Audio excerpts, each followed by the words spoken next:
नमो अरहन्ताणं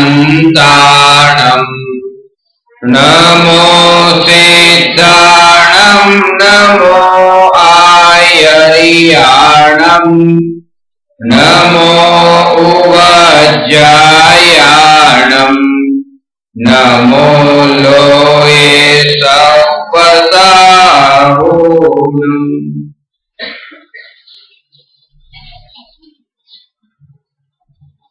आचार्य कुंद देव द्वारा रचित पंचास्तिकाई संग्रहनी 92 गाथा पर अपनी चर्चा थई। 93મી गाथा कुंद आचार्य सिद्ध परमात्मा लोकना अग्रभाग पर विराजमान छे अने ए लोकनी बहार जता नथी। ए लोकना अग्रभाग पर विराजमान थया एनुं कारण शुं? આપણે બધા જીવ છીએ, પણ આ જીવ કર્મોની સાથે બંધાયેલો છે અને જે જીવ કર્મોના બંધનથી મુક્ત છે એ જીવ ઊર્ધ્વગમન સ્વભાવના કારણે એ આ મધ્યલોકથી ઊર્ધ્વલોક પર લોકના અગ્રભાગે બિરાજમાન થાય છે। જો કે શક્તિ અપેક્ષાએ प्रत्येक आत्मा परमात्मा छे, पण ए परमात्मापणानु प्रत्येक आत्मा ने ज्ञान नथी अने समझण नथी, एटला माटे ज ए संसारमां परिभ्रमण करे छे। महावीर भगवाने पोतानी दिव्य ध्वनिमां पोताना उपदेशमां ए वात बतावी के जे आत्मा ने पोताना परमात्मपणानो बोध थाय, परमात्मपणानो अनुभव थाय, ए आत्मा नियम थी आ संसार थी छूटीने मोक्ष ने पामे। आपणे बधा पोताने नीचा मानीए छे। नीचानो अर्थ ए के आपणे बधा छीए पोते परमात्मा अने आपणे मानीए छे बधा पोताने शरीर। आम आपणे ए पसंद करता नथी के रेलवे में सफर करता होइए अने आपड़ा ट्रेन ना आपड़ी सीट नी बाजू में एक थैली पड़ी होय ने ए थैली में मांस होय अने आपने खबर नथी के मांस छे। 5 मिनिट थई 10 मिनिट थई अने थोड़ी बाजू वाला ए थैली हलावी तो खबर पड़ी के अरे आमां तो मांस भरेलू छे। तो मांसनी भरेली थैली देखीने एवो विचार आव्यो के क्यारे हूँ आनी बाजुमांथी ऊभो थाव अथवा तो क्यारे ए मारी बाजुमांथी ऊभो थाय। हवे एने तो कही शकता नथी के तू ऊभो था, पण पहली कोशिश ए करीए छे के हूँ एनी बाजुमांथी ऊभो थाव। कारण के मानीए छे के मांसनी कोथळीनी बाजुमां ए थैलीनी बाजुमां मारे बेसवुं नथी, ये जग्या मारा माटे योग्य नथी। पण जो सूक्ष्म दृष्टिए आपणे विचार करीए तो आपणे बधा आत्मा छीए। मांसना कोथळानी बाजुमां रहेवानुं मंजूर करता नथी, पण आ मांसनुं कोथळा रूपी जे आ शरीर छे ए शरीरनी अंदर पोते पुरायेला छीए। आपणने बेसवा माटे कोई एवी जग्या न मळी के आ मांसना कोथळानी अंदर आत्मा पुरायेलो छे। आवी अपवित्र मलिन अशुचि अने गंदी जग्या उपर आत्मा फसायेलो छे, पण एना अज्ञानीने एना पोताना आ शरीरना अशुचिपणानो बोध नथी के जेना कारणे एने एवो विचार पण आवतो नथी के आ जग्या मारा माटे योग्य नथी अने मारे छोड़वी जोईए। जेम सुवर ने ए विष्टा जे माणसे छोड्યું गंदकी અને ત્યાં તરત તે ભૂંદરું વાઈ ગયું અને ખાઈ લીધું, તો જેમ એને વિષ્ટા એ ખાવા જેવી લાગે છે અને આપણને એમ લાગે કે અરે આ આવું આવું કેમ ખાતો હશે, આમાં આને છોડે તો સારું, આ તે કઈ ખાવાની વસ્તુ છે? તો કુંદ આચાર્ય આપણને કહે છે કે તમારા આત્માની આ જગ્યા બરાબર નથી। તમે જે આ શરીરની અંદર પુરાયેલા છો ને એ આત્મા તો સિદ્ધશિલા પર શોભે એ મોક્ષમાં શોભે, કારણ કે જ્યાં સુધી એ સંસારમાં આ દેહરૂપી જેલમાં બંધાયેલો છે ત્યાં સુધી નિયમથી દુઃખને ભોગવે છે, અને એ જેલમાં પણ હંમેશા માટે એકની એક જેલમાં ક્યાં રહે છે? થોડી વાર આ 10 વર્ષ 20 વર્ષ પછી 50 વર્ષ આ જેલમાં રહ્યો, પછી એમાંથી છૂટીને કોઈ બીજી જેલમાં ગયો, તો જેલ બદલાય છે પણ જેલમાંથી છુટકારો તો એક પળ માટે થતો નથી. અહીંયા સુધી કે એક જેલમાંથી છૂટીને બીજી જેલમાં જાય અને વચ્ચે અહીંથી નીકળ્યો અને અમેરિકામાં બીજા શરીરમાં જઈને જન્મ લેશે, તો આ શરીર તો છોડી દીધું અને બીજું શરીર હજી મળ્યું નથી, હજી વચ્ચેના રસ્તામાં. તો એક જેલ તો છોડી અને બીજી જેલમાં ગયો નથી, ત્યાં પણ બંધન તો છે, કારણ કે અહીંયા બાંધેલા કર્મો હતા, એ કર્મો રૂપી હથકડીથી ત્યાં પણ બંધાયેલો છે વચ્ચે. એટલે આપણે આ ભણ્યા હતા કે દેહ એ જેલ છે, કર્મો એ હાથકડી છે અને પરિવારજનો રખેવાળ છે. કુંદકુંદ આચાર્ય કહે છે કે આ ત્રણેયથી છૂટીને જ્યારે આત્મા સિદ્ધગતિને પામે ત્યારે અતિન્દ્રિય સુખને પામે છે, અને આવી શક્તિ દરેક આત્મામાં છે. એટલે માટે તમારા માટે પણ આ જ ઉપદેશ આપ્યો, કોઈ બીજો ઉપદેશ નહીં. અને અહીંયા એ નહીં પૂછ્યું કે તમે કયા કુળમાં જન્મ્યા, તમારી કઈ જાતિ, કે તમારા કેવા પ્રકારના કપડા. શ્રીમદ રાજચંદ્રજીએ જેમ કીધું કે જાતિ અને વેશનો ભેદ નહીં, એવો આ મોક્ષનો માર્ગ છે. હવે એ શક્તિ તો દરેકમાં છે, પણ એ શક્તિનું પરિણમન આપણે કેવી રીતે કરીએ છીએ એ આપણા ઉપર છે. પાણી જે છે ને, તમે વિજ્ઞાનમાં ભણતા છો આ 3 વાત: ઘન, પ્રવાહી અને વાયુ. આ 3 આવે છે ને, ઘન, પ્રવાહી ને વાયુ.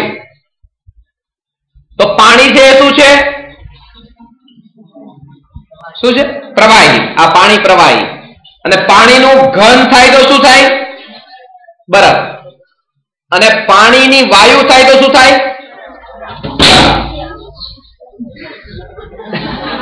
આ વરાળ. જો આ વરાળ નીકળી અંદરથી, અહીં તમને પરચા મળ્યા નથી. જો આ વરાળ, 3 વસ્તુ છે. આ ઘન,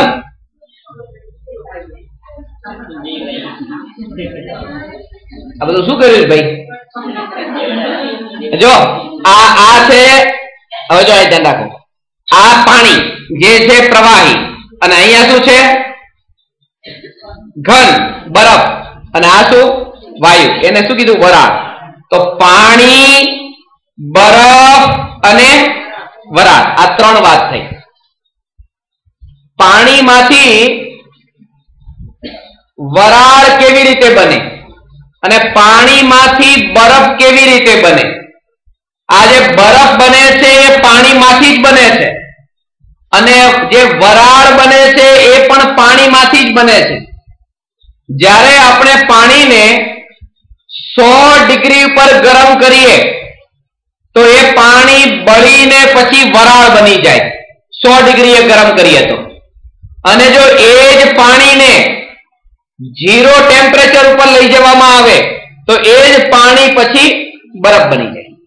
સીધી ભાષામાં તમને કહું કે જો એ પાણીને તમે ફ્રીજમાં મૂકો તો એ બરફ બની જાય, અને એ જ પાણીને તમે આગ ઉપર, ત્યાં ચૂલા ઉપર મૂકો તો એ વરાળ બની જાય.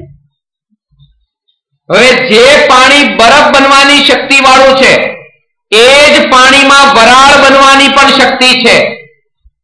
ખાલી અંતર બેમાં એટલું છે કે એ કેવા પ્રકારે પરિણમે છે, ક્યાં છે એ. હવે આપણો આત્મા છે, એ આત્મામાં પણ શક્તિ છે. હવે જો એ શક્તિનો આપણે સદુપયોગ કરીએ, આ શક્તિ તો અત્યારે આ દરેક આત્મા છે કેવા રૂપે છે? ખાલી પાણીનું. હવે જો એનો શક્તિનો સદુપયોગ કરે તો જેમ પાણીમાંથી વાળ ક્યાં જાય? ઉપર જાય. અને પાણીમાંથી જ્યારે બરફ બને ને તો બરફ નીચે નીચે પડી રહી. તો સિદ્ધ પરમાત્મા છે એમણે શું કર્યું કે પોતાની જે શક્તિ હતી એ શક્તિનો સદુપયોગ કર્યો તો પાણીનું થયું વરાળ, અને આપણે આપણી શક્તિનો જગતના વિષયના ભોગોમાં દુરુપયોગ કરીએ છીએ તો પાણીનો થયો બરફ. એટલે અહીંયા બરફ પડ્યો રહે, અહીંયા અટકી રહે. જે ગેસનો ફૂગો છે ને, ગેસનો છે, હા, તો ગેસનો જે ફૂગો હોય ને જેમાં, તો તમે એ ગેસના ફુગાને અહીંયા ટેબલ સાથે બાંધીને રાખો છો. આ ફૂગો પડ્યો, આ ટેબલ ઉપર જ પડ્યો, બાંધવાની વાત કરતે. જલકબેન મને બહુ કે તમે બહુ પરચા બતાવો છો કે, કારણ કે 2-4 વાર અનુભવ એવા થઈ ગયા છે ને કે. તો જો આ જે છે ને ટેબલ, આ ટેબલ ઉપર આ ફુગો, હવે અહીંયા ગેસનો ફુગો બાંધેલો છે અહીંયા, અને હવે છે ઉપર નથી જતો.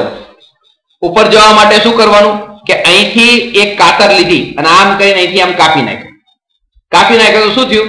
ફુગાને ઉપર મોકલવો પડશે પછી કે ભાઈ જા ઉપર જા. હાથથી પકડીને ઉપર લઈ જવાનો કે વેલ જશે ઉપર? જતો રહેશે ને. તો કેમ નતો જતો? પેલા બંધાયેલો હતો આ ટેબલ સાથે, વજન સાથે. સમજાણી વાત?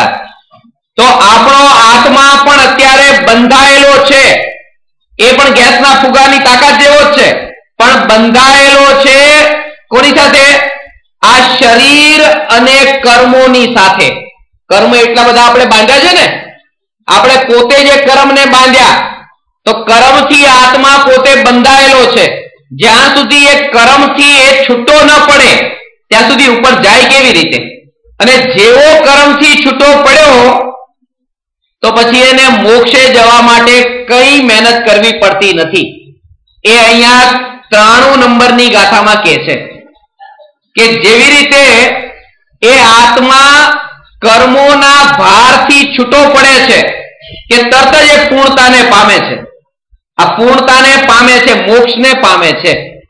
પણ જ્યારે મોક્ષને પામે છે ત્યારે એ આત્મા જ્યારે સિદ્ધ થાય ત્યારે સિદ્ધ ભગવાનનું ધ્યાન કરતા નથી. આ જૈન ધર્મની વિશેષતા છે કે તમારા આત્માનો જ્યારે વિકાસ થાય ત્યારે તમારે મહાવીર ભગવાનનું ધ્યાન કરવાની જરૂર નથી, આદિનાથ ભગવાનનું ધ્યાન કરવાની જરૂર નથી.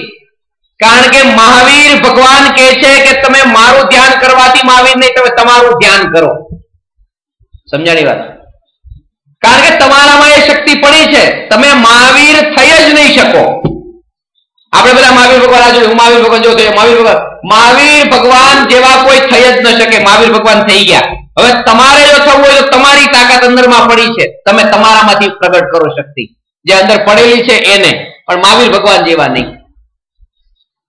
રામ થયા ને, આપણે બધા એકબીજાને મળીએ ત્યારે રામ રામ બાપા રામ બોલીએ છીએ. અર્જનભાઈ રામ, તમે તો બહુ બોલો છો ને, અહીં નીકળો ત્યારે. હા, એ નીકળે ત્યારે જ બોલો, પાછું ઘરે નહીં. ઠીક. તો જો એ રામ, આ રામ બોલે, રામ રામ રામ. હવે તમને ખબર છે કે રામ થયા મુનિ સુરત સ્વામીના કાળમાં, 20મા તીર્થંકર હતા ને. અત્યારે તો મહાવીર ભગવાન 24મા તીર્થંકર. એના પેલા પાર્ષદ ભગવાન કેટલામાં? 23મા. અને 22મા કોણ? નેમિનાથ ભગવાન. અને 21મા પંકજ નમીનાથ. અને 20મા મુનિ સુરત સ્વામી. એ મુનિ સુરત સ્વામીના કાળમાં રામ થયા. અને રામ જ્યારે થયા એ તો ગયા મોક્ષે, પણ રામના મોક્ષે ગયા પછી કેટલા લોકો એવા હશે જેને રામના નામની માળા જપી હશે? બતાવો.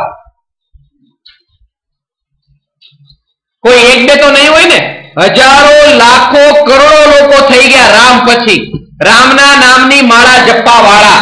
રામ રામ રામ રામ રામ રામ રામ બસ. અને ઘણા લોકો તો નોટમાં લખે, તમને ખબર છે રીતે? રામ રામ રામ રામ નોટ ભરે, કોરી નોટ લખે ને રીતે રામ રામ રામ. તો આ રામ પછી કેટલા લોકોએ રામ રામ રામ થવાની કોશિશ કરી, પણ એક વાત પરમ સત્ય છે કે રામ પછી બીજા કોઈ રામ થયા નહીં, થઈ જ ન શકે, કારણ કે રામ પછી બીજા કોઈ રામ ન થાય. મહાવીર ભગવાન પછી કોઈ બીજા મહાવીર ભગવાન ન થાય. પારસનાથ ભગવાન પછી બીજા કોઈ પારસનાથ ભગવાન ન થયા. થયા તો મહાવીર ભગવાન થયા, પણ પારસનાથ ભગવાન પછી પારસનાથ ભગવાન તો ન થયા. મારો કહેવાનો મતલબ એ છે કે આપણે મહાવીર ભગવાન જેવા થવાની કોશિશ નથી કરવાની. આપણે જે છીએ એમાં જ તે શક્તિ પડેલી છે, પોતાની શક્તિને પ્રગટાવો. સમજાણી વાત? આના ઉપરથી હું એ વાત કહું છું કે કાનજી સ્વામી છે, આજે મહાવીર જેવા મહાવીરના પણ કોઈ બીજા મહાવીર ન થયા, તો કાનજી સ્વામી પછી બીજા કાનજી સ્વામી કોઈ થાય? એટલે મેં ગઈકાલે કીધું ને કે કાનજી સ્વામી પછી બીજા કાનજી સ્વામી થવાની કોઈ તાકાત નથી, કારણ કે રામ પછી બીજા કોઈ રામ થયા નથી, મહાવીર પછી બીજા કોઈ મહાવીર થયા નથી.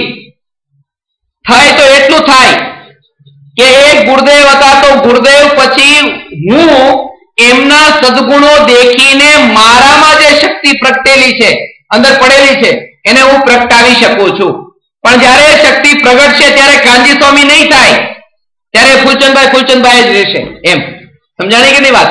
એ કાનજી સ્વામી નહીં બની જાય, કારણ કે જેમ મહાવીર પછી કોઈ મહાવીર ન થતા, એમ કાનજી સ્વામી પછી કોઈ કાનજી સ્વામી નથી થતા. અને આજ સુધી જે નથી થયા ભગવાન, એ એના જ કારણે ભગવાન નથી થયા, કારણ કે ભગવાન પછી એ ભગવાનની અનુકરણ કરવા માંગે છે. મહાવીર ભગવાન કે તમારે મારો પડછાયો બનવાની જરૂર નથી, તમે પોતે જ એટલા શક્તિશાળી છો, મારો પડછાયો શું કામ બનો છો? પડછાયો બનો એટલે મહાવીર ભગવાન જેવું કરે એવું મારે કરો, મહાવીર ભગવાન જેવું કરે એવું મારે કરવાનું. એમ એટલે મહાવીર ભગવાન કરે એવું મારે કરવાનું. ત્યાં નજર ક્યાં ગઈ? મહાવીર ભગવાન ઉપર વારંવાર ગઈ, પોતાના આત્મા ઉપર ન ગઈ. મહાવીર ભગવાન કે તું મારા જેવું કરવા માંગતો હો તો મારા ઉપર જ્યાં સુધી તારી નજર રહેશે ત્યાં સુધી તું મારા જેવો નહીં થઈ શકે. એટલે એ કે મોક્ષની પ્રાપ્તિ થાય છે, પણ કોનું ધ્યાન કરવાથી? મોક્ષનું ધ્યાન કરવાથી નહીં, આત્માનું ધ્યાન કરવાથી. કારણ કે મોક્ષ તો ફળ છે. સમજાણી વાત? મોક્ષ ફળ છે, જેનો વિચાર તમે વારંવાર કરો તો અહીંયા તમે જે કામ કરવું છે ને, કામ ઉપર ધ્યાન નહીં આપી શકો. તમારે પરીક્ષા આવવાની હોય અને પરીક્ષામાં તમારે 100 માંથી 100 માર્ક લાવવાના છે, એવું તમે નક્કી કર્યું. 100 માંથી 100 માર્ક આવે. હવે તમે ચોપડી લઈને બેઠા, 100 માંથી 100, 100 માંથી 100, 100 માંથી 100. હવે તમારે 100 માં 100 આવશે, 100 માંથી એકેય નહીં આવે, કારણ કે વાંચવામાં ધ્યાન જ નતું ગયું. જ્યારે તમારું ધ્યાન વાંચવામાં જાય ત્યારે તમારે 100 માંથી 100 લાવવાના છે, બધો વિચાર છોડી દેવાનો. આ વાત સમજાણી કે નહીં તમને? હવે સચિન તેંડુલકર છે, એ ક્રિકેટની મેચ રમે છે. હવે એ મેચમાં જો એ સદી મારે ને, 100 રન કરે, તો એને 1 કરોડ રૂપિયા મળવાના છે. હવે રમે છે અને રમતી વખતે સામેથી બોલરે દડો ફેંક્યો, આમ રમવા ગયો ત્યાં યાદ આવ્યું મને 1 કરોડ રૂપિયા મળવાના છે. એનું ફળમાં શું મળશે? કરોડ રૂપિયા. અને એ કરોડ રૂપિયા જો યાદ આવી જાય ને એ ટાઈમે, તો અહીંયા રમવાનું ભૂલાઈ જાય, સીધો આઉટ થઈ જાય. કહેવાનો અર્થ કે એ વખતે તો જે મળવાનું છે એને પણ ભૂલવાનું છે. જેવી રીતે સચિન તેંડુલકરે એ સમયે તો પોતાની માને પણ ભૂલવાની છે, એવી રીતે 1 કરોડ રૂપિયા જે મળવાના છે એને પણ ભૂલવાના છે. કહેવાનો અર્થ એ છે કે મહાવીર ભગવાનને પણ જ્યાં સુધી હું ભૂલું નહીં અને મોક્ષ જે મને મળવાનો છે એ પણ જ્યાં સુધી ભૂલું નહીં, ત્યાં સુધી આત્મા મળતો નથી. અને આત્મા જ્યાં સુધી મળતો નથી ત્યાં સુધી તો મોક્ષ મળતો જ નથી. આ નિયમ છે. એમ સમજાણી વાત? એટલે આત્મા એ સાધન છે. રશિયામાં એક બહુ મોટા ચિત્રકાર થયા, વાન બાગ નામના ચિત્રકાર. એવા સરસ ચિત્ર બનાવે, તમે આમ બેઠા હો ને, અત્યારે આમ બેઠા તાત્કાલિક આમ બનાવી નાખે. અને થોડી વાર તમને બતાવી લો, તમારા બધાના મોઢા એવા ને એવા હોય પાછા.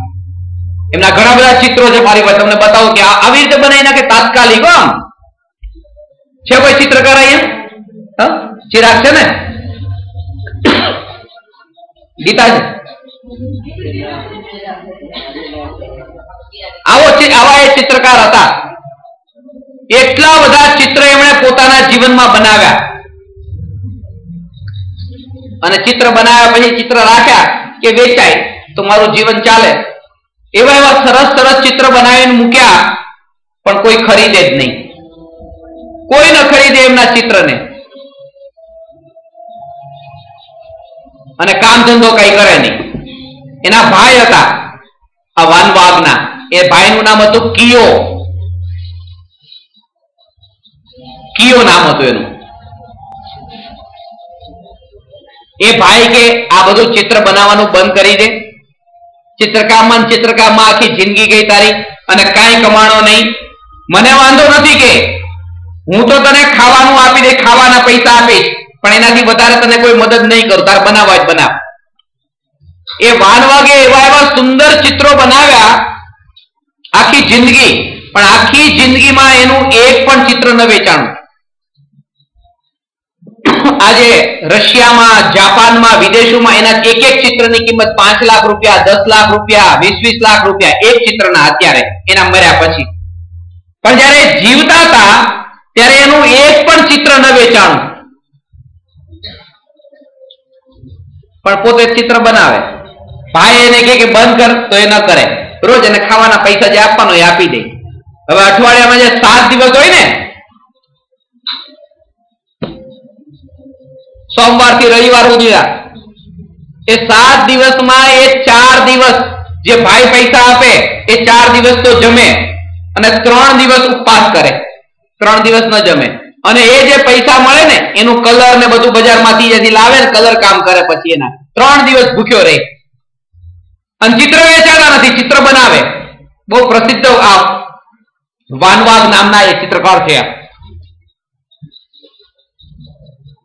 પછી એના ભાઈને એકવાર બહુ દયા આવી ગઈ, એટલે એના ભાઈએ શું કર્યું, એના ભાઈબંધોને બોલાવ્યા કે અહીંયા આવો ભાઈ, બધાને થોડા થોડા પૈસા આવે, લો તમે પૈસા રાખો ભાઈબંધોને. અને એને કીધું કે મારા ભાઈની ત્યાં જાઓ, જ્યાં ચિત્ર બનાવે છે ત્યાં, અને મારા ભાઈ પાસે થોડા ચિત્ર ખરીદી લ્યો, તો થોડું બિચારાને એમ લાગશે કે મારી મહેનત આટલા વખતથી કરું છું, ચલો કોઈક તો મારું લઈ ગયું એમ. ભાઈએ પૈસા આપ્યા, પણ એને ખબર ન પડે કે આ ભાઈએ મદદ કરી છે. તો આ બધા ભાઈબંધોએ પૈસા લીધા અને પૈસા લઈને ગયા. વાનવાગ તો ત્યાં ચિત્રનું કામ જ કરતો હતો. અને જેવા અંદર દાખલ થયા, ભાઈબંધોએ સીધી ભૂલ મોટી એ કરી, ત્યાં કહે છે કે આના કેટલા, આના કેટલા, આના કેટલા, કેટલા આપવાના? બોલો, આમ ખિસ્સા મારા ઘડે ઘડે હાથ, કેટલા આપવાના, કેટલા આપવાના, આના કેટલા આપવાના, આના કેટલા આપવાના, આના કેટલા આપવાના, બોલો. વાનવાગને બહુ ગુસ્સો આવી ગયો. ચલો નહીં, નીકળો બધા બહાર, અહીંથી ચાલો બહાર નીકળો, કે આ એકે મારે વેચવાનું નથી. કે તમે ચિત્રની ક્યાં કદર કરી? તમે તો ખરીદી કરવા વાળા છો. તમે તો પૈસા ગણ્યા, તમને પૈસાની કદર છે. આ ચિત્રની કદર હોત તો આમ ઘડીએ ઘડીએ ખિસ્સામાં નાખીને એમ ન કે આના કેટલા, આના કેટલા, એમ કે હા કેટલું સરસ ચિત્ર છે, આમાં કેવું સરસ આ બનાવ્યું છે ને આ બનાવ્યું છે. એ ચિત્રના વખાણ પેલા કરે, જો તમને ચિત્ર ગમ્યું હોત તો. આખી જિંદગી એના ચિત્ર નહીં વેચાણા. એણે પોતાના સંસ્મરણોમાં છેલ્લે એક ચિઠ્ઠી લખી છે કે ભલે મારા જીવનમાં એક પણ ચિત્ર ન વેચાણું હોય, પણ મને બધું ફળ મળી ગયું, મજા મળી ગઈ મને. તમને એમ કે અરે મારી બધી મહેનત નકામી ગઈ, મને કાંઈ આનંદ ન મળ્યો જિંદગીમાં, સુખ કઈ ન મળ્યું, શાંતિ ન મળી, કે મને મજા આવી ગઈ. ચિત્ર ભલે ન વેચાણું. એ કે જ્યારે હું ચિત્ર બનાવતો હતો, 3 દિવસ ભૂખ્યો રહ્યો ને કલર ખરીદવા માટે, રંગ ને બધું લાવવાનું ગયું, કે જ્યારે હું ચિત્ર બનાવતો હતો ત્યારે ચિત્રમાં સૂર્ય ઉગતો હતો. એ સૂર્ય ત્યાં ચિત્રમાં નતો ઉગતો, એ મારા હૃદયમાં ઉગતો હતો. ત્યાં ગુલાબની કળી એ ફૂલ બનતી હતી, એના ઉપર સૂરજના કિરણો પડતા હતા ત્યારે. તો એ ત્યાં નતું ગુલાબનું ફૂલ ખીલતું, એ ગુલાબનું ફૂલ મારા હૃદયમાં ખીલતું હતું. અને ત્યાં એ ફૂલોથી આખો બગીચો જે ચિત્રમાં તૈયાર થયો હતો, ખરેખર એ ત્યાં ચિત્રમાં નહીં પણ મારા હૃદયમાં એ બગીચો ખીલ્યો હતો. અને જ્યાં ચિત્રમાં એક વ્યક્તિ જે બગીચામાં ફરવા માટે નીકળ્યો છે એ કોઈ બીજો નતો, એ મારા હૃદયમાં પણ હું પોતે જ અંદર ઊંડો ઉતરીને બગીચામાં ફરતો હતો. અને એ જે મને આનંદ આવતો હતો એ મારો અસલી આનંદ, મને ફળ મળી ગયું. મને ભલે મારું ચિત્ર ન વેચાણું, મને રૂપિયા ન મળ્યા, પણ મને આનંદ આવી ગયો. સમજાણી વાત? એના ફળમાં લોકો એ વિચાર કરે. આ વાત તમને એટલે બતાવું છું કે આ બધા વિદ્યાર્થીઓ માટે આટલું આપણે ધર્મના સંસ્કાર પડે એટલે કર્યું, પણ તમે મારા વખાણ ન કરો, કઈ વાંધો નહીં, મને ફળ ન મળે તો કઈ નહીં. પણ જે આ કામ અત્યારે હું બોલું છું, મારા એક એક શબ્દમાં હું અંદર ઊંડો ઉતરીને જે બોલી રહ્યો છું, એક એક વાક્ય, અને એમાં જે હું આનંદ લઉં છું, આ મારો અસલી આનંદ છે. બસ અહીંથી ઉભા લઈને બહાર નીકળીને તમે ગાળ પણ દો ને મને, તો મને કઈ ન થાય. કેમ? કારણ કે મેં તો મજા લઈ લીધી છે. જયારે બોલતી વખતે આનંદ આવતો તો મને એની એમ. જેને મજા લેવી હોય પછી લોકો વખાણ કરે, અરે વાહ વાહ વાહ, બહુ સારું બહુ સારું બહુ સારું, એ તો દુખી થવાનો. મારો કહેવાનો અર્થ એ છે કે પછી જે મળવાનું છે એના પણ વિચાર તમે છોડી દો, અત્યારે તે આનંદ લઈ લો. એમ સમજાણી વાત? અત્યારે આનંદ લો, કારણ કે પછી ઉપર છોડ્યું, કારણ કે જે અત્યારે ન લઈ શક્યો એ પછી શું લેવાનું? તમે અત્યારે અહીંયા બેઠા આ બધું લખી લો છો ને, તમે જીવનમાં ઉતારવા માટે આવું તમે લખો છો એ શા માટે લખો છો? તમારે અત્યારે એને અપનાવવું નથી એટલે લખો છો. હમણાં મુંબઈમાં એક જગ્યાએ મારું વ્યાખ્યાન હતું, એમાં મેં આ વાત ખાસ કહી હતી કે જયારે યુદ્ધના મેદાનમાં શ્રી કૃષ્ણએ અર્જુનને ઉપદેશ આપ્યો, ત્યારે એ ભગવદ્ ગીતાનો ઉપદેશ સાંભળીને અર્જુને નોટમાં લખ્યો નતો. શ્રી કૃષ્ણ બધું કહેતા ને, આ ઉપદેશ આપ્યો, એ લખ્યો નહીં, બધો લખ્યો નહીં, પણ શું કર્યું? તરત જ અપનાવી લીધો. કારણ કે જેને અપનાવવો એ લખવામાં ટાઈમ વેડફે. એમ આ લખવાનો મતલબ શું કે અમે અત્યારે તો અપનાવવાના નથી, તમારે બોલવું એટલું બોલો. એમ એ અર્જુને એ કામ નતું કર્યું. અર્જુન કે મારે લખવામાં ટાઈમ બગાડો એની કરતા અપનાવી લઉં, ટાઈમ ક્યાં મારી પાસે એટલો છે. હે કુંદકુંદાચાર્ય આપણને પણ એમ કહીને યાદ કરાવે છે, જગાડે છે આમ કે જાગી જાઓ, તમારી પાસે પણ સમય બહુ ઓછો છે. એમ તમે એમ નહીં સમજતા કે હજી તો નાનપણ છે, હજી આખી જિંદગી બાકી છે. આ બધા આપણા ભ્રમ હોય છે. બાકી તો આયુષ્યનો ઉદય કેટલો છે એ કોઈ જાણતું નથી. એટલે કીધું કે આજે તમારા કાનમાં આ આત્માની વાત પડી, એને તમે પોતે ધનભાગ્ય સમજો કે આ નાની ઉંમરમાં આત્મા શબ્દ કાનમાં પડ્યો. જે લોકો જૈન કુળમાં જન્મે છે અને માં એને સૌથી પહેલા જ તે, મારા એવા ઘણા શિષ્યો છે જે જૈન કુળમાં જન્મ્યા, માં એને બોલતા શીખવાડ્યું ને, તો બોલતા કઈ બીજું કઈ ન શીખવાડ્યું. પહેલો જ શબ્દ જયારે છોકરાને શીખવાડ્યો જે જૈનોમાં જન્મે એવા, નમો રિયંતાણમ નમો સિદ્ધાણમ, ત્યાંથી શરૂઆત કરી નવકાર મંત્ર શીખવાડ્યો. છોકરો મોટો થયો, જુવાન થયો, અને પછી આગળ જતા જતા ગરડો પણ થયો, મરણ પથારીએ પડ્યો. આ સત્ય કિસ્સો છે, મરણ પથારીએ. હમણાં 105 વર્ષના દાદાજી છે, મરણ પથારીએ. અને ત્યાં જઈને જયારે મેં પ્રવચન ચાલુ કર્યું, નમો રિયંતાણમ થી જયારે પ્રવચન શરૂ કર્યું, મને કે આ નમો રિયંતાણમ નો મતલબ સમજાવો ને. કે મેં તમને આ નથી આવડતું? તો કે આવડે છે. કે 5 વર્ષનો નતો થયો ત્યારે માએ નવકાર મંત્ર શીખવાડી દીધો હતો. નમો રિયંતાણમ નમો સિદ્ધાણમ નમો આમ બધું બોલતા શીખવાડી દીધું. પણ મારી માએ એમ નતું કીધું કે આનો અર્થ શું થાય.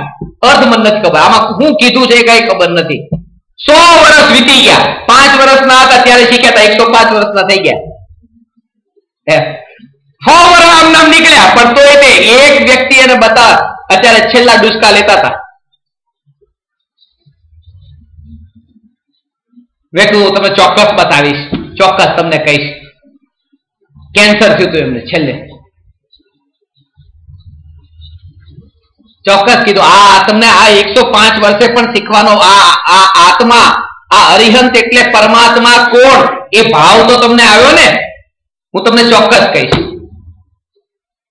ત્યાં એમને એવી પીડા થઈ, બહુ દુખે છે, બહુ દુખે છે અત્યારે તો. મને કહેવાય સવારે આવો. મેં તો થોડુંક સાંભળી લ્યો, તો એ ન સાંભળ્યો. સવારે 9 વાગ્યાનો ટાઈમ રાખ્યો, સવારે 9 વાગે. અને એના માટે મેં હું તો વહેલો આવીશ, મેં વહેલા રાખો, 7 વાગે રાખો. તો કે સારું, પણ બહુ વહેલા કેવા છે 7 વાગે, તો 7 વાગ્યાનો ટાઈમ રાખ્યો વહેલા. 6 વાગે ઉઠીને હું નાઈ ધોઈને જેવો તૈયાર થતો હતો ત્યાં સવા 6 દીકરાનો ફોન આવ્યો, પપ્પા 5 વાગે ઓફ થઈ ગયા, કે નહીં આવતા. ગયા આમ નામ સાંભળ્યા વગરના. રાત્રે કેટલું કીધું સાંભળી લો, સાંભળી લો, સાંભળી લો. પણ જેના ભાગ્યમાં ન હોય તો સાંભળે કેવી રીતે? આ બધાના ભાગ્યની વાત કરું છું. તમારા એવા પુણ્ય છે કે આ વાત તમને આ કુળમાં જન્મીને આત્માની વાત સાંભળવા મળી. હું એમ નથી કહેતો જૈન ધર્મની વાત કે અજૈન ધર્મની વાત, ખાલી ધર્મની વાત, આત્માની વાતે પડીને. આમાં કયો જૈન ધર્મ આવ્યો? હું તમને ખાલી કહું કે ભાઈ જે લઈને આપણે અહીંયા છીએ, આ જેટલું ભેગું કર્યું બધું અહીંયા જ રહી જવાનું છે, એટલે એનો મોહ છોડો. આમાં કયો ધર્મ આવ્યો બોલો? ક્યાં જૈન ધર્મની વાત આવી? આ તો ધર્મની વાત આવી કે બધા માટે લાગુ પડે. કોણ લઈને ગયું આજ સુધી અહીંથી?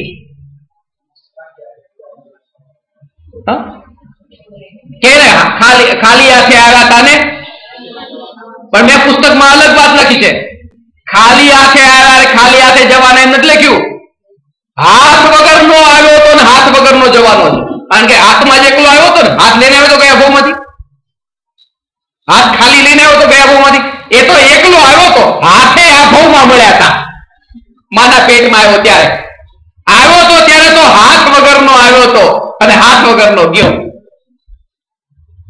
હાથ વગરનું શું? શરીર વગરનો. આખું શરીર જ ક્યાં હતું? શરીરે અહીંયા ધારણ કર્યું. શરીર વગરનો આવ્યો હતો અને શરીર વગરનો ગયો. તો આ 93મી ગાથામાં કુંદકુંદાચાર્ય કહે છે કે સિદ્ધ ગતિને પ્રાપ્ત એવા સિદ્ધ પરમાત્માઓ એ પરમ પદને જે પામ્યા છે, એ પરમ પદની પ્રાપ્તિ તમને પણ થઈ શકે છે જો તમે એવો અપૂર્વ પુરુષાર્થ કરો તો.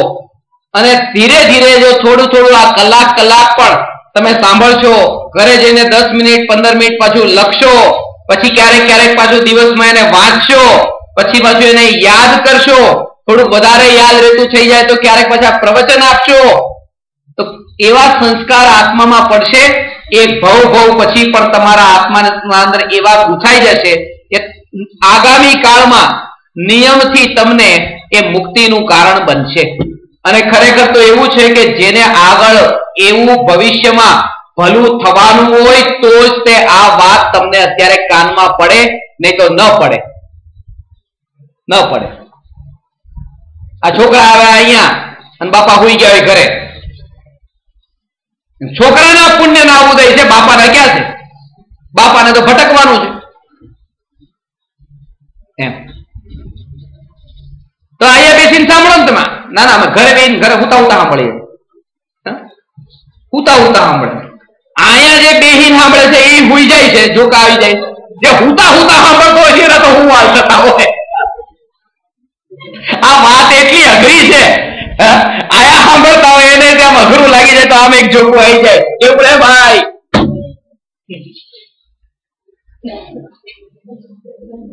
પણ એના માટે આ જેટલા છે ને, તમારામાંથી એટલું તો અભિમાન ઓછું થયું.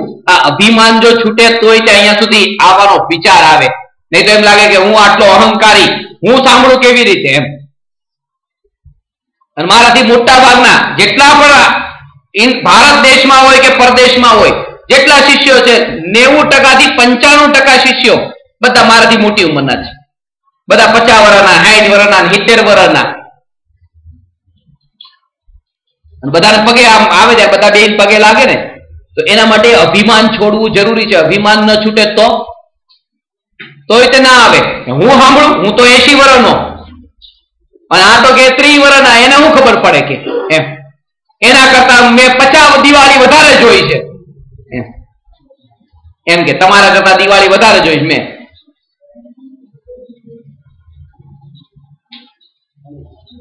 એના માટે અભિમાન છોડે તો સાંભળવાનો વિચાર આવે, નહીં તો સાંભળવાનો ભાવે ના આવે. એક એમ વિચાર કરે કે ઠીક છે હું મારું અભિમાન છોડી દઉં, ભલે મારા 80 વર્ષ થયા પણ 80 વર્ષમાં પણ મને આ આત્માની વાત મને તો સાંભળવા નહીં મળી ને. આ દાદા જો 105 વર્ષે પણ માંડ માંડ સાંભળવા મળી. આ નમો હરિયંતાણમ એટલું ખાલી થોડી વાત કરી, સાંભળ્યા વગર ના ગયા. પણ એ વખતે જ તે જયારે બાપાજી જતા રહ્યા ને, છોકરાનો ફોન આવ્યો, પછી સાંજના બધી વિધિ પતી ગઈ ત્યારે છોકરાએ પાછો ફોન કર્યો કે ગુરુજી એક મારે વાત કેવી છે. મેં કહ્યું બોલો ભાઈ. કે બાપાએ તો કે આખી જિંદગી આમ નામ કાઢી નાખી હતી. હું એમને તો બહુ મોટી ઉંમરના હતા પાછા, એટલે કે મારે હવે ટાઈમ તો થઈ ગયો છે, કે તો મારે હવે વધારે રાહ નથી જોવી એમ. હજી તો લગભગ એ 75 જેટલા વર્ષના હશે, 70-75, પણ હજી ઓફિસમાં જાય, કામ ધંધો કરે છે એમ. મને કે મારે વધારે સમય વેડપવો નથી, આ બાપાનું થયું એના ઉપરથી તો મને શીખ હારી મળી ગઈ છે કે તાત્કાલિક કે બસ હવે મને તમારા ક્યાં ક્યાં પ્રવચનો છે, મને કેસેટો તમારી આપો, મને પુસ્તકો તમારા આપો, હું વાંચીશ, આખો દિવસ રાત આમાં હું બસ વિતાવવા માંગુ છું.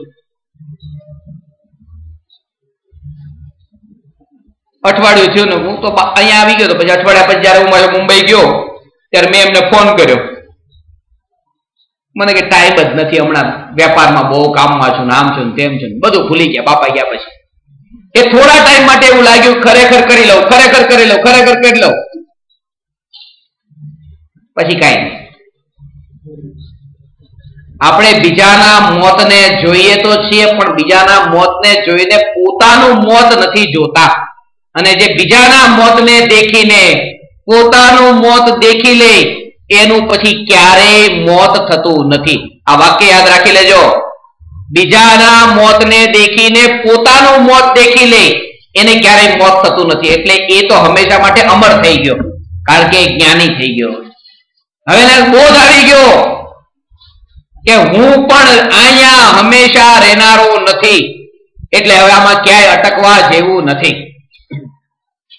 સમજાય વાત? હવે 93 નંબરની ગાથામાં જે લખવાનું છે ને એ બધું લખાવી દો. આ વાક્ય પણ તમને છેલ્લે સાથે જ લખાઈ દઈશ. જેને ન લખ્યું એ લખે, તો વાંધો નહીં.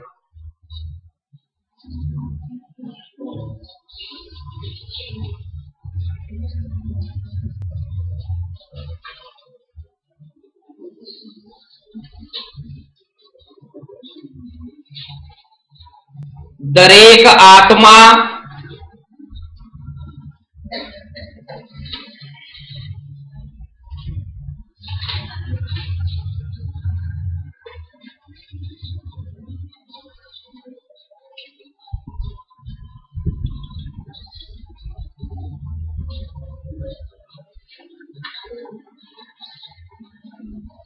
ભગવાન છે.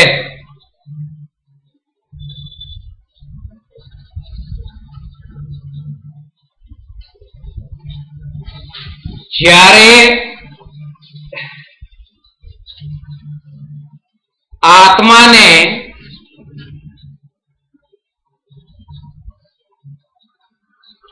એવી શ્રદ્ધા થાય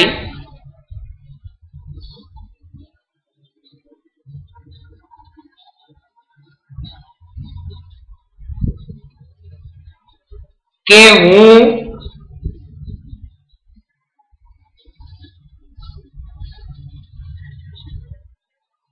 અનંત શક્તિશાળી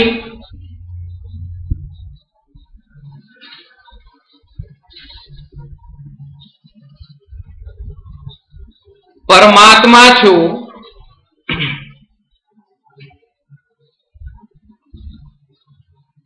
ત્યારે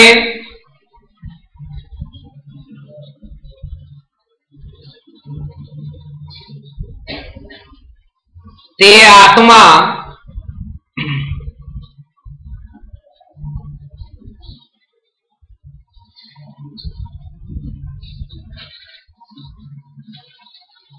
પરમાત્મ દશાને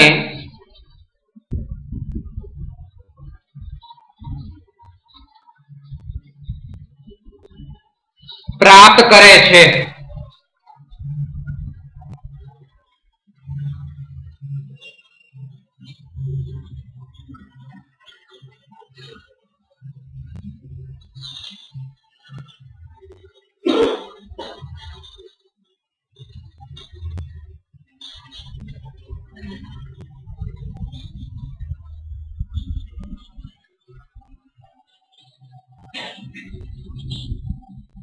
જે જીવ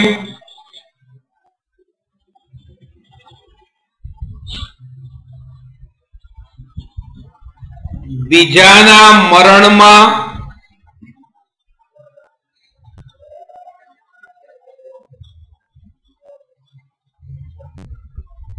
પોતાનું મરણ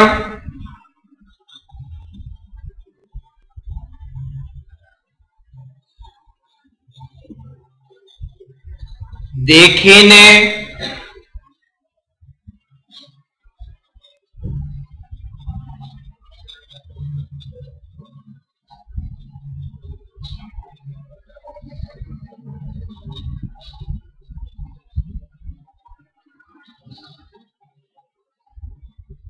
મોહ રાગ દ્વેષથી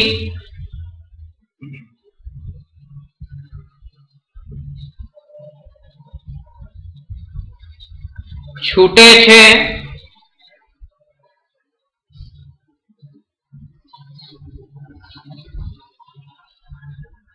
તે જીવ અમર થઈ જાય છે.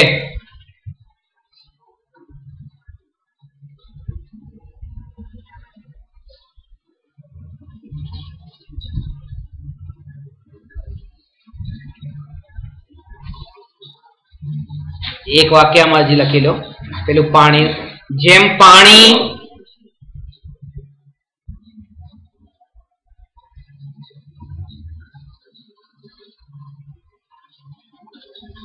વરાળ અને બરફ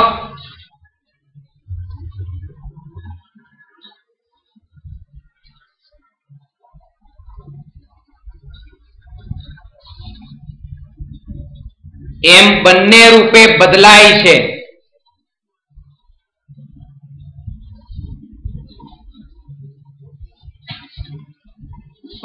તેમ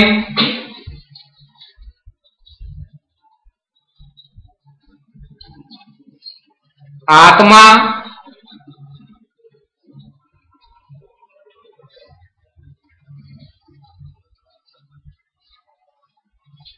અશુદ્ધ અવસ્થા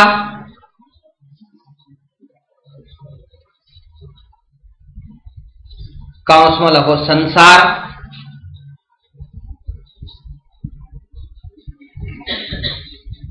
અને શુદ્ધ અવસ્થા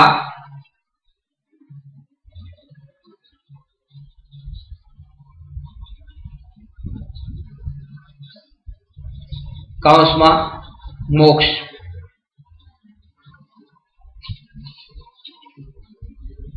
એમ બે પ્રકારની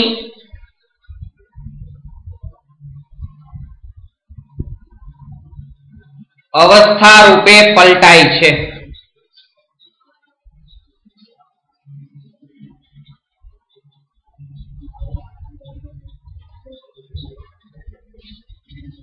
જેમાં બે દાખલા આપણે લીધા ને કે જેમ પાણીને એવી રીતે આગ ઉપર ત્યારે તપાવ્યું તો એ તપાવ્યું, આમાં ખાસ શબ્દ યાદ રાખજો, આ તપાવ્યું તો એ વરાળ થયું.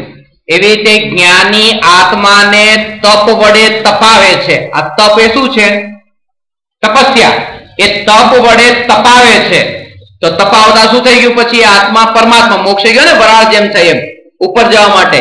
તો એમાં શબ્દ આ ખાસ યાદ રાખો, તપ વડે તપાવે છે. અને જે આત્મા જે ફ્રીજમાં શું થયું?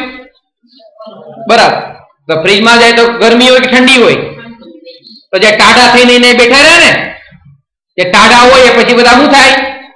બરફ બની જાય અને અહીં પડ્યા રહે, ઉપર ન જાય. જ્યાં ગરમ થાય એ ઉપર જાય, ટાઢા રહી એ બધા અહીં રહી જાય. સમજાણું? એટલે ગરમ થાય જલ્દી. ઘણા લોકો મને તમે બહુ ગરમ થઈ જાવ, એ ગરમ થાય સારું, પણ કયા ગરમ? તપની અગ્નિ વડે જે ગરમ પોતાને આત્માને કરે, તપની અગ્નિ વડે જે તપાવે છે એ તપમાં બધો મેલ જતો રહે. સોનું જે હોય ને, સોનું 16 વલું સોનું, કોઈ જોયું ખાણમાંથી સોનું કેવી રીતે નીકળે? માટી નો ઢગલો જ પડ્યો હોય, ઢગલો ધૂળ આમ જે રસ્તા પડે ને ધૂળ, એ ધૂળ જ બિલકુલ તમે કોઈને ખબર ના પડે કે આ સોનું હોય છે. પછી એને તપાવે, કેટલી 1 વાર 2 વાર 3 વાર 16 વાર તપાવે, અને 16 વલું સોનું કહેવાય. 16 વલું સમય સારમાં એનું બહુ દ્રષ્ટાંત આપે કે પહેલી વાર તપાયું, બીજી વાર તપાયું, 16 વાન કહેવાય એને. હવે 15મી વાને જયારે તપાયું પછી હજી થોડોક એમાં મેલ રહી ગયો છે, અશુદ્ધતા રહી ગઈ, હજી એને તપાવશે, બધી અશુદ્ધતા બળતી જાય એમાંથી અને સોનું શુદ્ધ શુદ્ધ શુદ્ધ થતું જાય. એવી રીતે આ આત્મા જયારે તપની અગ્નિ વડે તપે છે ત્યારે જેમાં કર્મોની અશુદ્ધતા છે એ અશુદ્ધતા બળતી જાય છે, આત્મા શુદ્ધ થતો જાય છે અને પછી વરાળની જેમ એ રીતે પોતે ઉર્ધ્વગામી થાય છે. ગેસના ફુગાનો દાખલા હોય ને એવી, અને ટાઢા થઈ ગયા પછી થઈ ગયા, રહી ગયા. એટલે આ 93મી ગાથામાં આપણે આ વાત કરી. હવે 94મી ગાથા છે.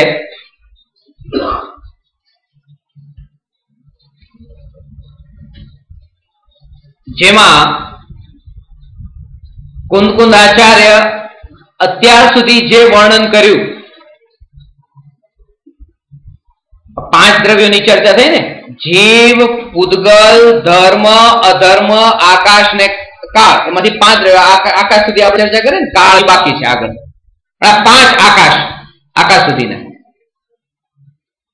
એનો ઉપસંહાર, એનો સાર આ ગાથા પૂરી થઈ એટલે આપણે લઈ લઈએ. સૌથી પહેલા તો એ કે જીવ દ્રવ્યમાં આપણે શું શીખવાનું છે કે હું જીવ છું. પૂદગલમાં શું સમજવાનું છે કે દર્પણમાં જે દેખતા જે ચહેરો દેખાણો, જે ચહેરો દેખાતા તત જ યાદ આવે શું કે આ જે ચહેરો દેખાણો તે હું નહીં અને આ હું નહીં એવું જેને જ્ઞાન થયું તે આત્મા, તે હું, એ વાત સમજવાની પૂદગલમાં. અને એના માટે આ શબ્દ ખાસ રજકણ તારા રખડશે જેમ રખડતી રેત. અરે ધૂળ, રેત એટલે ખાલી પેલી રેતી નહીં, આમ કાળું ભારમાં કે બધા પછી આ દફનાઈ કાળું ભારમાં તો અગ્નિ સંસ્કાર આપવાના ને ત્યાં એમ, એટલે રેતીમાં, એ રેતની વાત નથી. રેત એટલે ધૂળ, બધા ધૂળના જે રજકણો ઉડતા બધા સમજી લેવાના. રજકણ તારા રખડશે જેમ રખડતી રેત. પછી નરભવ પામીશ ક્યાં? ચેત. અરે વાહ, આ બધા અસલી હીરા છે અમારા. એટલે તમારા માટે છે ને આવતી વખતે એક વસ્તુ બહુ સરસ મજાની બધી એવી લઈને રાખી છે. આ વખતે વજન ઘણું બધું હતું એટલે આટલું જ આવ્યું, પણ આવતી વખતે હજી ત્યાં મુંબઈ ઘરે બધી વસ્તુઓ લાવીને રાખી છે. જયારે પરદેશથી પાછો આવીશ ને ત્યારે આવજો, સામે આવશો ને લેવા. એટલે ઉચકવા લેવા, એટલે લેવાનું તો અહીંથી પાછું પ્રવચન પછી, ત્યાંથી ત્યાંથી બારોબાર નહીં, પણ આમાં આવજો હો ને. ના તમે ન આવતા.